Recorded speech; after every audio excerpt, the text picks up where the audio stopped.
PSM Makassar berhasil mengunci gelar juara Liga 1 musim 2022 hingga 2023 usai menaklukkan Madura United pada pekan ke-32 kompetisi Liga 1 Indonesia. Keberhasilan ini pun disambut dengan sukacita oleh para supporter PSM di seluruh Indonesia. Terlebih, gelar juara ini terasa spesial karena PSM Makassar diketahui butuh waktu 23 tahun lamanya untuk kembali merajai kasta tertinggi sepak bola Indonesia. Berkat keberhasil itu, Kapten PSM Makassar, Wiljan Pluy mengakui bahwa tim adalah tim yang penuh dedikasi, di mana semua elemen yang terlibat tidak ada yang punya protes. Mereka cuma memiliki etos untuk kerja dan kerja. Pemain asal Belanda itu pun mengakui bahwa hal seperti itu baru pertama kali ia dapatkan sepanjang karirnya.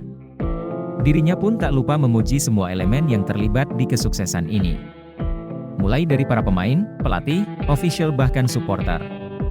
Pluy menyebut bahwa mereka semua bekerja dengan baik sampai berhasil meraih kesuksesan ini.